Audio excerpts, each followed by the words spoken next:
I'm continuing on with my retirement series. Today I'm talking about retiring in Arizona, and I'm starting right now.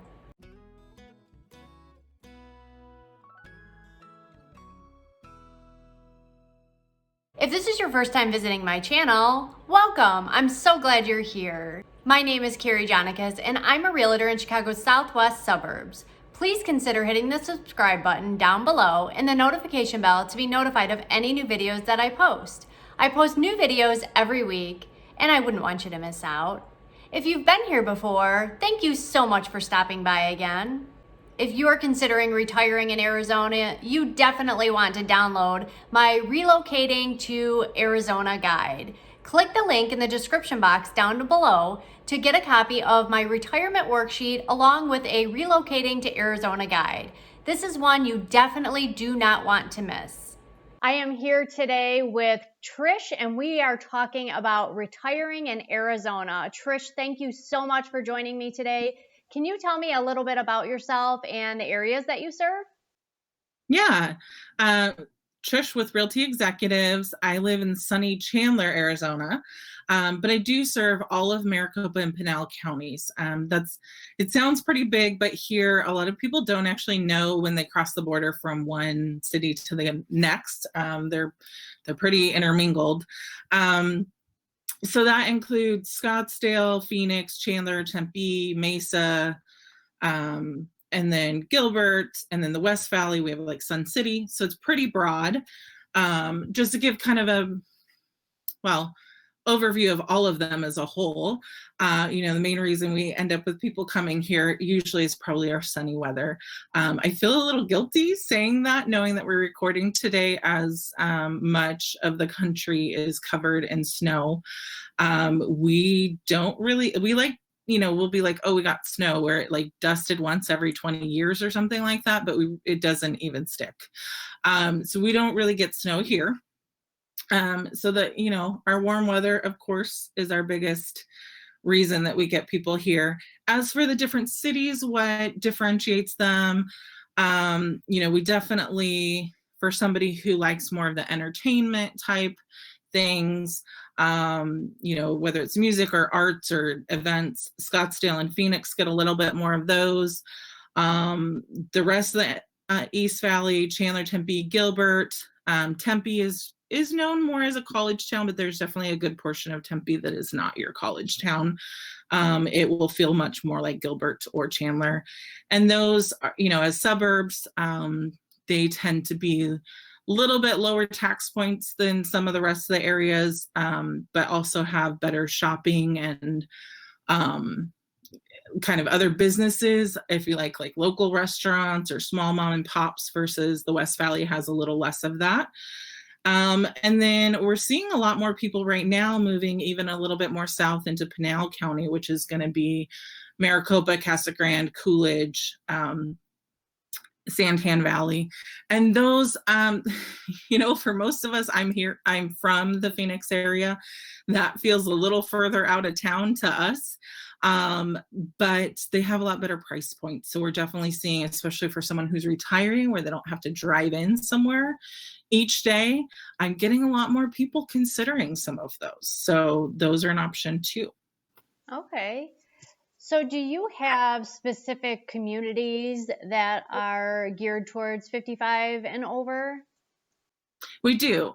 So Sun Lakes and Sun City are going to be our two main, where it's the city itself is known for being 55 plus. And then within all of the rest of the cities, we have little pockets where the neighborhood, the HOA, is 55 plus. And we even have new construction right now. A lot of builders are building where they'll have like a section of the neighborhood that's not 55 plus maybe, and then a section that is, and the HOA requires the 55 plus.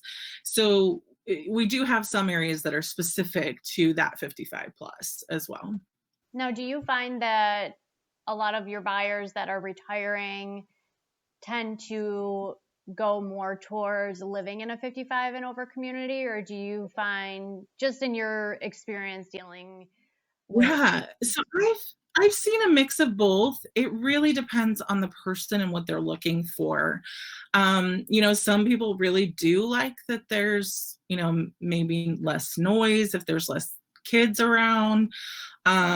They sometimes have other amenities. I have some people that really like, they sought out an area of Sun City because they have this huge like craft building with shared craft supplies, and she's a crafter and just loved it. And so sometimes if there's a specific hobby someone has, they may really seek something like that out. But I would say actually probably more than half of the people I have come that are going to moving here to retire, they don't choose 55 plus. The weather's the same in the neighborhoods that are non 55 plus. In addition to the weather being comparable, there's usually a little bit more in the way of opportunities to have a yard in some of the neighborhoods that aren't 55 plus. If you're at the point you want to retire and you want that turnkey, I don't have to, I can lock up and go when I leave, and I don't deal with landscaping. There's a lot of great 55 plus communities with that. We have a lot of just really active community groups, whether it's groups on Facebook or meetup.com. And so the other thing I think people find here is they don't have to go to a 55 plus community to meet friends and to be social.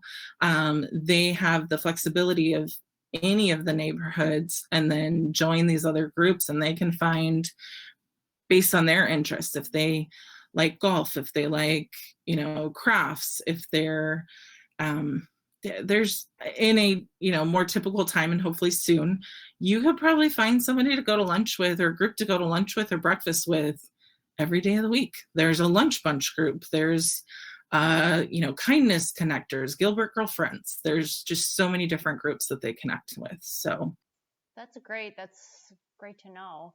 And do most of say they decided that they wanted a single family home, do most of those single family homes, do you have a lot of HOAs, or do you find that in your area are there single family homes, a lot of them not within an HOA? yeah, so we're predominantly going to have HOAs. However, I live in a non-HOA, so they do exist. They're typically going to be older. We do have some new construction, even in the 55 plus. We have we're building a lot right now as well. If you go new construction, you're probably going to have an HOA. I'm not aware of any that don't do HOAs as far as new, but if somebody's looking for non-HOA, there are options.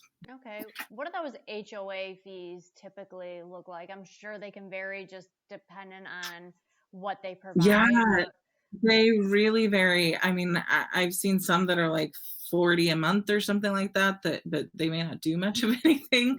Right. And then there are some where they're, $400 a month.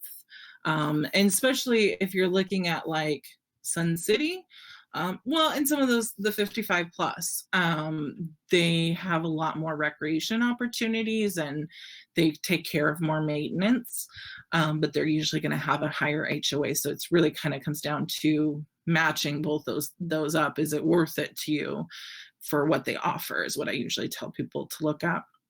Sure. The other thing with that, so we also, some of our 55 plus communities are, just because their age right now, they also have a capital improvement fee. So they, that's something that the HOA has assessed, that they've decided they need, new roads, something like that. There's something community oriented that they've assessed that it's a one-time fee. And those can also be something that you want to be aware of, because they can get hefty too. Yeah, that's definitely something helpful to know when you're looking, so you know what that add-on cost is going to be per month. Important, very important to know. What do the taxes look like?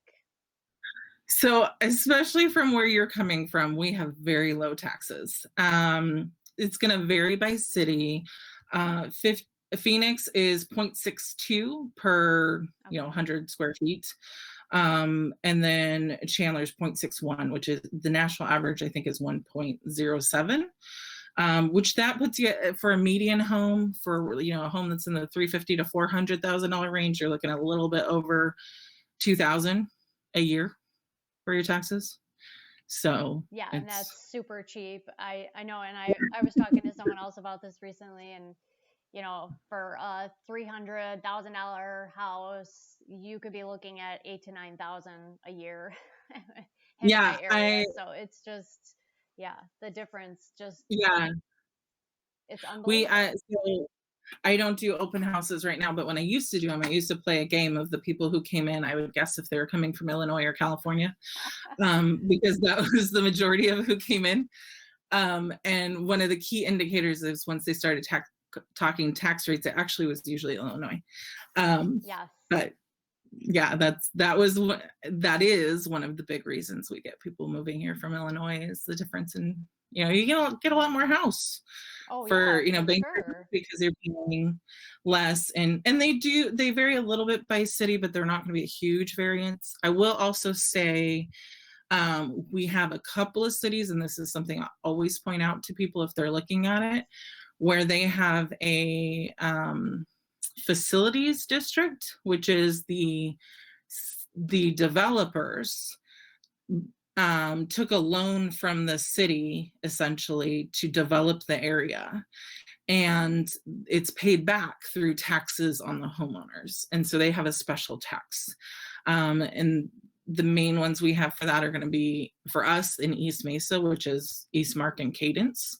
But there are a few, again, just another watch out for that. I point that out for people of, okay, but this one has a special tax just because of the way it was developed. So That's really that good to runs. know, and it's great to hear you talk about that and that you are pointing that out to the buyers. And that's why it's also when someone is relocating, it's so important that they're connecting with a local realtor and they're not just going around driving around looking at properties and then just putting an offer in on something without getting this information. That's why it's just so important to have someone that you can trust, and that's great that you are educating, because if I was moving there from here, while we don't call it the same thing, but we do have things like that here. To be honest, I wouldn't even probably think to ask that if I was, a traditional Yeah, buyer. So it's funny. I think even a lot of the people here aren't aware of it because it's not normal, right? So if someone was going to visit the area, so they're interested in potentially relocating from Illinois to Arizona, what are a couple of things that you would want them to see? Certainly, obviously, they're going to look at, homes or areas, but what specifically about Arizona would you want them to see? Are there certain restaurants that you recommend, a certain city that they definitely should see while they're there? What should they look Yeah. for? Well, so I'll point out a few, but I would say I would have a little bit more questions I would want to ask them in the realm of what matters to them. So, like, do they like to be near shopping? Do they really like going out for local restaurants? Um, do they want to be near nature? Our desert is really beautiful, and there's a lot of wildlife, and there are houses you can purchase within the Phoenix metro area where you have a beautiful desert view and wildlife coming through your yard. So some of that would depend, or are they golfers? Do they want to be near a golf course? So there'd be a little bit I would dig into there, because it's gonna, it varies on their personal interests. The first one I would personally suggest is checking out the Desert Botanical Gardens. That's a beautiful place to see some of the natural, it's not like the zoo. You're not going to probably see a whole lot of wildlife. You might see a little bit in the way of like birds or lizards or something that run through. But get to see a lot of the cactus and various natural plants that live here. And they often have like art exhibits and stuff too. So it's kind of a fun one. So I would check that out for sure. The other I would look at is each of the downtown areas, especially in the East Valley. The West Valley doesn't have this as much, but each downtown has its own little kind of downtown with local restaurants typically. So like if you're in the East Valley, downtown Chandler has a lot of activities and events, and then it also has local restaurants and cute little local shops. And, like there's a place you can go paint pottery down there. Downtown Gilbert is really known for all of its restaurants. It has a lot of great local restaurants all within walking distance. Downtown Mesa is a little bit more quirky and artsy. It has like little statues all through downtown Mesa, and they have like a comic book store. And like I said, they're a little bit more on the quirky artsy side, but it's fun to go check out all of those as well. Can you tell me, what does the healthcare look like there? Yeah, so we have in the Phoenix metro area, we have 52 hospitals. We have a lot of specialty hospitals or specific, doctors that treat a specific condition. And I've met many people that came here specifically for that. In your opinion, I know this is kind of a goofy question because, we always say the best time to move is anytime, especially when you are moving to Arizona and the weather is wonderful all year round. Obviously, if they're moving from Illinois, they might want to pick a time that is best to move according to the way that our weather is here. But according to how things are in your markets in Arizona, what is your opinion on the best time to move? Yeah, so I'm going to give two answers to that. Okay. So first is you mentioned weather, and you're thinking of not moving in snow, I'm pretty sure. So you're probably thinking summer. Here we usually say don't move in summer because although I think our weather's pretty great all year, those summer months do get pretty warm. We're only 2 hours away from northern Arizona, which is beautiful during the summer. So it's easy to get away. Or if you like the beach, we're 6 hours from San Diego. So a lot of people kind of, get a little reprieves from our summer that way. The other one, as far as our market, so probably like most places, our market typically has that kind of pattern of, I think pretty much everywhere in the country does, of we get the most houses that go on the market in spring, and then it kind of tapers off towards the summer and fall and then picks up again in spring. I think ours is shifted from much of the country in that like our spring is, we think, February. Okay. So like February to April is when we usually have the most houses on the market. But as you probably know, this year has been wonky. And so where if you look at our history, like every year there's this kind of typical pattern. Last year for 2020, our inventory didn't do its typical pattern. It just went down. And so we are seeing, a little bit more in the way houses starting to come on the market right now, but I don't know if we'll have that typical uptick in spring that we've had in the past. So, at this point, it's kind of, I would move as soon as you can. We do get people who buy sight unseen. Not everybody's comfortable with that. You're probably going to need to put an offer in sight unseen though, because typically it's within a couple days that it's in everything, whether it's good or not, it's probably going to be sold in a couple days right now. And so, once you put that offer in, you have that inspection period. And if you can get on a flight and get out here, come see it during the inspection period. Otherwise, you're buying it sight unseen. And I know that's a little different for people too. So, there's some things we can do to try and help with that of, like I'll go show the property and whether, FaceTime or video or something like that to help. But that is a difference for sure when you're doing a cross country move. So if someone is interested in relocating, what is the first step for them, for you? What would you want them to do? Would you want them to call and schedule that buyer consultation? And how do you do that? Yeah, I would start with a buyer consultation. And then from there, if they're going to be financing, I can connect them with a lender. In this competitive market, having a local lender a lot of times is to their advantage. For us, we are a pretty competitive market right now. I think most of the country is, but we're one of the highest as far as competition. And so some of what we're doing too is we're structuring how do we help you win that deal, because it is probably going to be a multiple offer deal. All right. Well, you have provided us with so much valuable information. I am so grateful that you've taken time out of your day to help us. So thank you so much for joining me. And hopefully in the future, we can have you on again and we can talk more about some of the areas in Arizona. I will put your information That'd be in great. the description box down below. And if anyone wants to contact you about relocating to the areas that you were talking about or anywhere in Arizona, they can reach out and you can help them get connected. So thank you again, and I hope to see you soon. Yeah, thank you too. Bye. Bye. Thank you so much for joining Trish and I today. Don't forget to download a copy of your Relocating to Arizona guide as well as your retirement worksheet. It's definitely one you do not want to miss. Thank you so much for stopping by again, and I'll see you on the next one.